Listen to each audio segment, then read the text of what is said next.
Коми не планирует ужесточать ограничительные меры. Об этом в прямом эфире телеканала «Россия-24» рассказал глава республики Владимир Уйба. Так, сейчас в регионе показатель тестирования населения на коронавирус 350 на 100 тысяч человек. Это выше нормы. А именно это дает сегодня ту статистику, что мы имеем. То есть высокие показатели – это следствие высокой выявляемости заболевания и качественной диагностики. Всего в Коми развернуто 2750 коек, 1800 из них занято. Таким образом, свободны 35%. Затронул Владимир Уйба и тему вакцинации от коронавируса. С 5 декабря у нас 542 дозы вакцины. До конца года еще поступит 710 доз. И на сегодняшний день привито 44 человека. Все идет планово.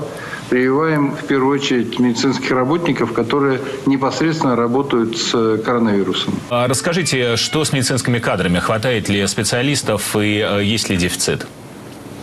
Да, дефицит, безусловно, есть. Мы привлекли 5-6 курс нашего университета, медицинского факультета.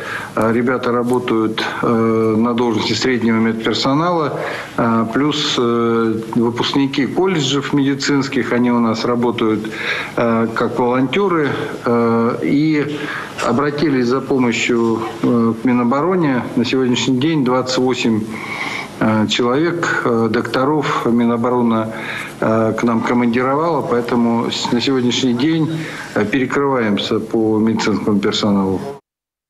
Есть определенные трудности с лекарствами, но все пациенты, будь то в больнице или на амбулаторном лечении, снабжаются бесплатно всеми необходимыми препаратами. Перебоев нет. В аптеках есть неснижаемый запас по всем видам групп, но, как признал глава, здесь действительно работаем с колес.